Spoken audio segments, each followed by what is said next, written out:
చాలా ఫస్ట్స్ అనమాట మనసంతా నువ్వే.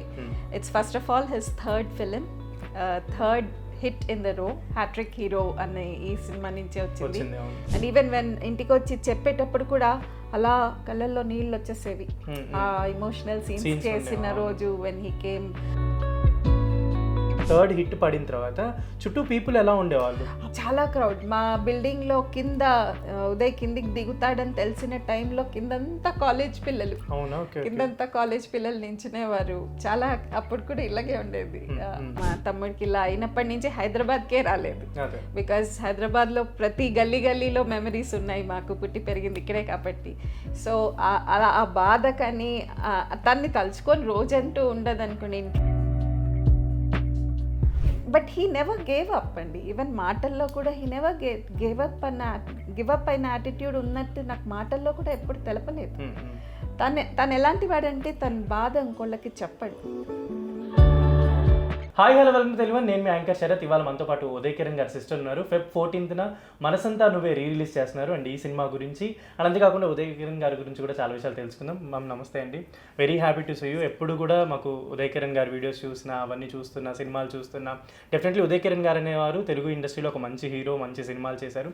అండ్ అన్ఫార్చునేట్లీ ఆయన లేకపోయినప్పటికీ ఆయన సినిమాలు, ఆయన జ్ఞాపకాలు, ఆయన సాంగ్స్ ఇప్పటికి కూడా ఈవెన్ ఏ వీడియోస్లో కూడా ఉదయ్ కిరణ్ గారి వీడియోస్ వస్తున్నాయి. అండ్ ఇప్పుడు మనసంతా నువ్వే రిలీజ్ అవుతుంది. మ్యామ్ ఏంటి ఎలా అనిపిస్తుంది? అండ్ లాస్ట్ టైం కూడా మీరు నేను సినిమా కూడా చూశారు థియేటర్లో, అండ్ ఇప్పుడు ఈ సినిమా కూడా చూడబోతున్నారు. ఏంటి ఎలా అనిపిస్తుంది మీకు? అంటే రియాలిటీ పక్కన పెట్టి I just want to enjoy Uday on the full screen tomorrow. దానికోసమే ఎప్పుడు కూడా నేను తను అన్ని రిలీజెస్కి ఐ కమ్ డౌన్. నార్మల్గా నేను ఉండేది ఒమాన్లో, మస్కట్లో, బట్ రిలీజ్ ముందు we come and it's a festival. మా ఇంట్లో ఒక ఫెస్టివ్ ఫీలింగ్ ఉండేది. సో ద సేమ్ ఫీలింగ్ ఉంది ప్రస్తుతానికి. ఐ జస్ట్ వాంట్ టు తను ఉన్నాడు, నా పక్కన ఉన్నాడనే ఫీలింగ్తోనే I'm going to enjoy the movie tomorrow. I think almost 25 years అవుతుంది సినిమా వచ్చి. దగ్గర 2001లో రిలీజ్ అయింది. అండ్ ఇప్పటికీ ఆ సాంగ్స్ వింటున్నా, ఆ సీన్స్ ఏమైనా చూస్తున్నా, అసలు ఒక క్లాసిక్ లవ్ స్టోరీ. నాకు తెలిసి ఇప్పుడు ఆడియన్స్ కూడా చాలా యూత్ కూడా కనెక్ట్ అయ్యే సినిమా. అప్పట్లోనే ఒక మంచి స్టోరీ. మీకు అప్పుడు అంటే 2001లో ఆ సినిమా చూసిన టైంలో మీకు అప్పుడున్న మెమరీస్ ఎలా ఉండేవి మ్యామ్ సినిమాకి సంబంధించి? సినిమాకి సంబంధించి ఇది ఉదయ్ లైఫ్లో చాలా ఫస్ట్స్ అనమాట మనసంతా నువ్వే. It's first of all his third film, third hit in the రో, హ్యాట్రిక్ హీరో అనే ఈ సినిమా నుంచే వచ్చింది. అండ్ బాయ్ నెక్స్ట్ డోర్ ఈ క్యారెక్టర్, ఈ సినిమాలో తన క్యారెక్టర్ ఒక బాయ్ నెక్స్ట్ డోర్, మనకి తెలిసిన అబ్బాయి లాగానే ఉంటుంది ఆ క్యారెక్టర్ కూడా. సో అలా మనసుల్ని దోచేసుకున్నాడు ఈ మూవీ నుంచి. అండ్ ఈ సినిమాలో తన మూవీ కెరియర్లో ఫస్ట్ డ్యూయెట్ సాంగ్. చిత్రంలో నువ్వు నేనులో there is no duet song. So this is his first duet song చేసిన film. So he was quite nervous అసలు ఆ షూటింగ్ ముందు, ఫస్ట్ డ్యూయెట్ అని చెప్పి. And it is also first abroad వెళ్ళి షూటింగ్ చేసిన ఫస్ట్ మూవీ ఇది. సో చాలా he was very excited. And అప్పుడే కదా bubbly time of his career, అప్పుడే ఎంటర్ అయ్యాడు. He was very energetic while shooting for this and he gave his best and that's what has seen. మీరు output చూస్తే ఆ movie చాలా emotional movie.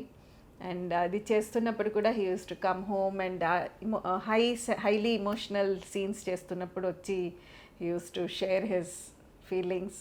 And even when ఇంటికి వచ్చి చెప్పేటప్పుడు కూడా అలా కళ్ళల్లో నీళ్ళు వచ్చేసేవి ఆ ఇమోషనల్ సీన్స్ చేసిన రోజు వెన్ హీ కేమ్ అన్నీ షేర్ చేసుకుంటూ ఉంటే. చాలా he was engrossed in that. ఇదే కాదండి, ఏ మూవీ అయినా తను ఏ మూవీ చేసినా, ఇప్పుడు శ్రీరామ్ చేసేటప్పుడు కూడా ఎంతో ఎఫర్ట్ పెట్టాడు దానికి. సో అట్లా హీ గెట్స్ ఇన్వాల్వ్డ్ అనమాట ఆ రోల్లో. మనసంతా నువ్వే especially was very close to his heart. అప్పుడు ఇది థర్డ్ హిట్ కదమ్మా, అంటే హిట్ పడిన తర్వాత అంటే ఇప్పుడంటే సోషల్ మీడియా, ఈ ఫ్యానిజము, జనాలు, గ్రూప్స్ ఇవంతా ఎక్కువ ఉంది. అప్పట్లో ఒక హీరోకి అంటే థర్డ్ హిట్ పడిన తర్వాత చుట్టూ పీపుల్ ఎలా ఉండేవాళ్ళు? అప్పుడు కూడా క్రేజ్, సివియర్ క్రేజ్. నేను ఎంజాయ్ చేసింది ఆ మాబింగే. అసలు తనతో వెళ్తున్నామంటే ఎంత మాబింగ్, చుట్టూరు జనాలు.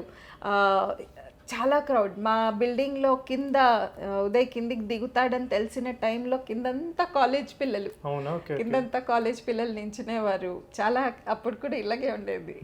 అఫ్ కోర్స్ ఇప్పుడు మీడియా బాగా టేక్ ఓవర్ చేసింది, కానీ అప్పుడు ఫిజికల్గా వచ్చే. ఇప్పుడు రీ రిలీజ్ అంటే కూడా సోషల్ మీడియాలో సీన్స్ గురించి కావచ్చు, సినిమా గురించి చాలా మాటలు మాట్లాడుతుంటారు. అండ్ మీకు మెసేజ్ కూడా వచ్చి ఉంటాయి నాకు తెలిసి. సో హ్యాపీ అండి. అసలు మీడియా అంతా ఇంకా ఉదయ్ ఫ్యాన్స్, అసలు ఉదయ్ మన మధ్య లేడన్న ఫీలింగే రావట్లేదు నాకు ఆ మీడియాలో చూస్తుంటే. మీ అందరి ప్రేమ ఆదరణ చాలా హార్ట్ వార్మింగ్ గా ఉందండి చూస్తుంటే. కానీ ఫస్ట్ టైం అనుకుంటా అండి మీ పిల్లలు ఇట్లా మీడియా ముందుకు వచ్చి కనిపించి ఇలా వాళ్ళ మామయ్య గురించి షేర్ చేసుకోవడం నాకు తెలిసి ఫస్ట్ టైం అనుకుంటా. ఎప్పుడు వాళ్ళు మీడియా ముందుకైతే రాలేదు కదా. ఏంటంటే ఈసారి వాళ్ళు కనిపించడానికి అంటే వాళ్ళు they are also very happy. ఎందుకంటే ఈ మూవీ రిలీజ్ అయినప్పుడు మా అమ్మాయికి 2 నెలలు మా అమ్మాయికి, అండ్ బాబుకి 5 ఏండ్లు. సో వాళ్ళు they did not see release అయినప్పుడు అది సూపర్ హిట్ అయిందని వాళ్ళు తెలుసుకుని చిన్న టీవీల్లో చూడడమే, కానీ they did not see it on screen. So వాళ్ళకి కూడా చాలా ఆనందంగా ఉంది రేపు మామని పెద్ద స్క్రీన్లో చూసుకోబోతున్నామని.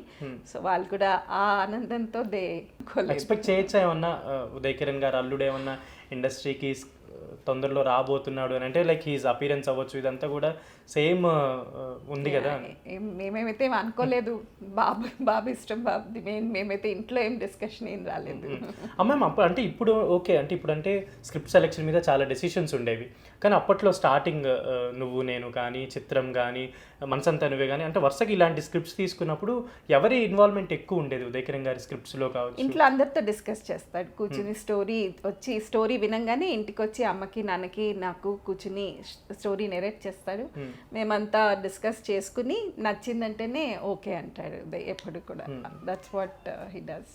అంటే ఆయన అప్పట్లో కెరీర్ కానీ ప్లాన్ చేసుకునే విధానం కానీ ఎవ్రీథింగ్ నాకు తెలిసి మీకే ఎక్కువ బాగా తెలిసి ఉంటుంది. ఎందుకంటే యాజ్ అ సిస్టర్గా మీరు ఆయన స్టార్ట్ అయినప్పటి నుంచి కెరీర్ మొత్తం కూడా మీరే ఉండి చూసుకున్నారు. ఈవెన్ ప్రతి విషయం కూడా మీరే షేర్ చేసుకున్నారు కాబట్టి మీతో ఎలాంటి బాండింగ్ ఉండేది? లైక్ అంటే అందరికీ తెలిసిన విషయమే, బట్ మీకు పర్సనల్ ఎలాంటి బాండింగ్ ఉండేది? వెరీ వెరీ క్లోజ్ అండి. బ్రదర్ సిస్టర్ కన్నా ఫ్రెండ్స్గా చాలా చాలా క్లోజ్. అండ్ అంటే కొన్ని అమ్మకి చెప్పుకోలేనివి చెప్పుకునేవారు. సో ఇన్నేళ్లలో అంటే మేము జనరల్లీ బయట నుంచి చూసే ఆడియన్స్ అయినా ఎవరైనా కూడా సినిమా చూస్తున్నప్పుడు ఆ క్లిప్పింగ్స్ చూసినప్పుడు చాలా ఎమోషనల్ ఫీల్ అవుతాం. ఒక హీరోని మనం లాస్ అయ్యాము అని చెప్పని. బట్ మీకు యాజ్ అ ఫ్యామిలీ మెంబర్గా మీ ఓన్ బ్రదర్గా ఆయన కోల్పోయినప్పుడు అంటే ఏదైనా సీన్స్ చూస్తున్నప్పుడు ఆర్ ఎల్స్ మీకు ఎప్పుడైనా అంటే మీకున్న కనెక్టివిటీ చాలా ఎక్కువ కాబట్టి మీకు ఏమన్నా అంటే మనసులోకి రావడం వాళ్ళు ఎప్పుడైనా తలుచుకోవడం? ఆబ్వియస్లీ అండి, ఆబ్వియస్లీ డెఫినెట్లీ. మేము పుట్టి పెరిగింది హైదరాబాదే, కానీ మా తమ్ముడికి ఇలా అయినప్పటి నుంచి హైదరాబాద్కే రాలేదు.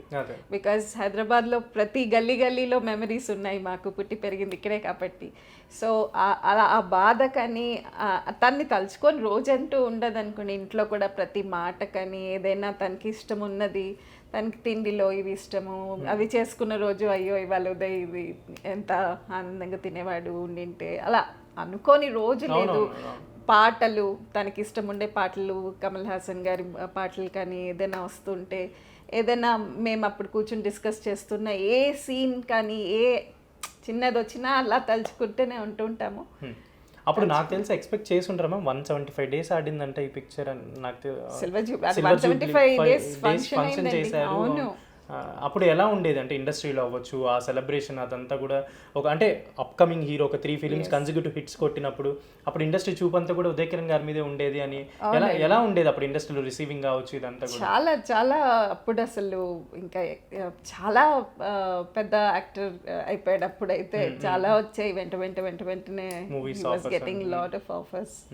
అండ్ అయితే మ్యామ్ చాలా మంది అంటే ఇప్పటికీ కూడా ఉదయ్ కిరణ్ గారి టాపిక్ రాగానే ప్రతి ఒక్కరు కూడా వాళ్ళకి తెలిసిన న్యూస్ రాస్తుంటారు, చాలా మ్యాటర్స్ రాస్తుంటారు, ఏవేవో రాస్తుంటారు. బట్ మీరు యాజ్ ఎ సిస్టర్గా అంటే ఒక పర్సన్ ఆయన కెరీర్ అవ్వచ్చు ఎవ్రీథింగ్ మీరు చూసారు కాబట్టి లాస్ట్ ఫేజ్ అంటే మీరు ఇది కూడా ఇంతకుముందు చాలాసార్లు చెప్పారు డౌన్ఫాల్ గురించి అవ్వచ్చు, లాస్ట్ ఫేజెస్ గురించి కావచ్చు. అప్పుడు మీరు ఏదైనా అంటే మీకు షేర్ చేసుకున్నప్పుడు మీరు ఇచ్చిన ఇన్పుట్స్ ఏంటి ఉదయ్ గారికి? అంటే జనరల్లీ ఆ ఫేజ్ ఎవరికి రాకూడదు లైఫ్లో, అలాంటి థాట్స్ ఎవరు చేయకూడదు చేయకూడదు, డెసిషన్స్ ఎవరు ఈవెన్ ఇప్పుడున్న లైఫ్లో కూడా కార్పొరేట్ పీపుల్ అయినా చిన్న చిన్న ఫ్యామిలీ ఇష్యూస్ ఉన్న వాళ్ళు కూడా చేసుకుంటున్నారు, సూసైడ్స్ ఇవన్నీ జరుగుతున్నాయి. బట్ అది జరగకూడదని ప్రతి ఒక్కరు కోరుకుంటారు, ఎవరి లైఫ్లోనా అది జరగకూడదని కోరుకుంటారు. మీరు అప్పట్లో ఆయనకి ఏదైనా డౌన్ఫాల్ ఉన్నప్పుడు కానీ ఏదైనా కొంచెం లో ఉన్న మూమెంట్లో మీరు ఇచ్చే ఇన్పుట్స్ కావచ్చు, థాట్స్ ఎలా ఉండేవి, ఎలా చెప్పేవాళ్ళు మీరు? నేను అసలు 2-3 సార్లు ఇట్లా కొంచెము డౌన్గా ఉన్నప్పుడు వెంటనే వచ్చాను, తనతో ఉన్నాను, మాట్లాడుతున్నప్పుడు కానీ చాలా పాజిటివ్గానే ఉండేవాడు. నేను I will come back in fact నాతో ఆ రోజు మార్నింగ్ కూడా 10 minutes we were on call, more than 10 minutes, 10-15 minutes, Jan 5th morning కూడా we were on call. And ప్రతి కాల్లో కూడా I'll come back with a bang. In fact ఆ రోజు Jan 1st ఆ ఇయర్ గురించి వీ టాక్ అనమాట. Every Jan 1st will talk for at least ఒక 1 hour. ఆ ఇయర్ ఎలా ఉండబోతుంది, లాస్ట్ ఇయర్ గురించి ఇంట్రోస్పెక్ట్ చేస్తూ మాట్లాడతాం. ఆ కాల్లో కూడా he was saying no this year నేను చాలా హై దీంట్లో ఉన్నాను, హై స్పిరిట్స్లో ఉన్నాను, I will come back with a bang this year అని అన్నాడు. సో నేను బూస్ట్ చేస్తూనే ఉండేదాన్ని ఎప్పుడు కూడా. But he never gave up అండి. ఈవెన్ మాటల్లో కూడా హీ నెవర్ గివ్ అప్ అయిన యాటిట్యూడ్ ఉన్నట్టు నాకు మాటల్లో కూడా ఎప్పుడు తెలపలేదు. తను ఎలాంటి వాడంటే తన బాధ ఇంకోళ్ళకి చెప్పడు, తనలోనే పెట్టుకుంటాడు. He wants me to be smiling, అమ్మ టు బీ స్మైలింగ్. సో ఇంట్లో ఎక్కువ షేర్ చెయ్యడు బాధ.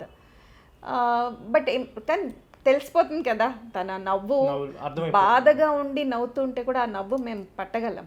అప్పుడే నేను అడిగేదాన్ని, ఏమైనా ప్రాబ్లం ఉందమ్మా, ఏమైనా ప్రాబ్లం ఉందని. ఏం లేదు, ప్రొఫెషనల్గా చిన్నవి అవి ఉంటూ ఉంటాయి అక్క, no problem, everything is fine అంటే I use to tell. But if I find him ఎప్పుడైనా కొంచెం డిఫరెంట్గా ఐ యూస్ టు కమ్, పిల్లలతో వచ్చి, పిల్లలిద్దరు చాలా క్లోజ్, ఎస్పెషలీ మా బాబు వాడికి చాలా క్లోజ్. పాప చాలా చిన్నదా, యా అప్పటికా he was doing his 12th అండి. అవునా, ఓకే ఓకే. అండ్ చాలా మంది కూడా ఎవరి లైఫ్లో అయినా మనం బాగున్నప్పుడు చాలా మంది చుట్టుపక్కల అందరూ ఉంటారు.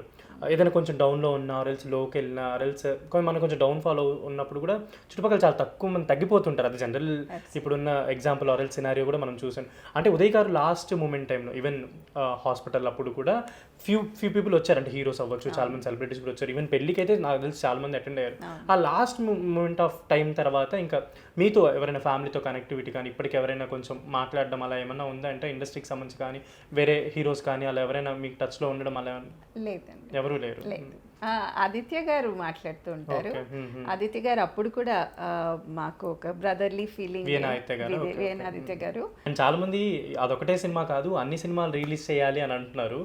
మీకు నువ్వు నేను చూసారు, ఇప్పుడు మంచంతా నువ్వే చేశారు. మీకు అవుట్ ఆఫ్ ది అంటే ఇన్ని సినిమాల్లో ఉదయ్ కిరణ్ గారి అన్ని సినిమాల్లో మీకు బాగా మీ తమ్ముడిని చూసుకోగానే చాలా ప్రౌడ్ ఫీల్ అయిపోయిన సినిమా ఏదైనా అనిపించిందా అండి? అలా ఒక్క మూవీ చెప్పమంటే తమ్ముడు మూవీలో నేను అట్లా ఒక్కటైతే చెప్పలేను, అన్నీ నాకు చాలా ఇష్టం. శ్రీరామ్ నెక్స్ట్ వస్తే I'll be very happy to see that again, once again in the big screen. Sriram release అయితే బాగుంటది అని అనిపించింది. yes, డూప్స్ అంటారు కదా, అలా పెట్టుకోకుండా everything he wants to do, తనే చేయాలని చెప్పి, అందుకే శ్రీరామ్ అని చెప్తున్నాను. ఎందుకంటే శ్రీరామ్కి చాలా కష్టపడ్డాడు తను. సో నెక్స్ట్ అందుకే I want to see his efforts in Sriram. And he had a very good, తనకి యాక్టర్ అవ్వాలనే కదండి, అంటే తను చిన్నప్పటి నుంచి ఉన్న ఆశే అది. సో మూవీసే he use to eat, sleep, dream movies only. And ఈ సినిమా గురించి ఇంకేమైనా మీరు చెప్దాం అనుకుంటే యాజ్ ఏ ఉదయ్ కిరణ్ గారి సిస్టర్గా ఆడియన్స్కి ఏమైనా చెప్దాం అనుకుంటున్నారా? He has given his best and you will see Uday in his original form. మీరు మూవీలో ఉదయ్ని ఎట్లా చూస్తారో బయట కూడా he's like that, a very sweet boy next door. అసలు ఎదుటి మనిషిని బాధ పెట్టని మనిషి. చూసింటారు మీరు ఆ త్యాగం ఎలా ఆ మూవీలో యూ విల్ సీ ఆ త్యాగం అన్న ఆస్పెక్ట్, అలాగే ఉంటాడు ఉదయ్ బయట కూడా. సో అదే ఫీలింగ్లో నేను చూడబోతున్నాను రేపు. Quite excited. I came all the way మీ అందరి మధ్యలో కూర్చుని ఈ మూవీ మళ్ళీ ఎంజాయ్ చేద్దామని. మీ అందరిలో ఉదయం చూసుకుంటాను ఇప్పుడు నేను. So let's enjoy tomorrow.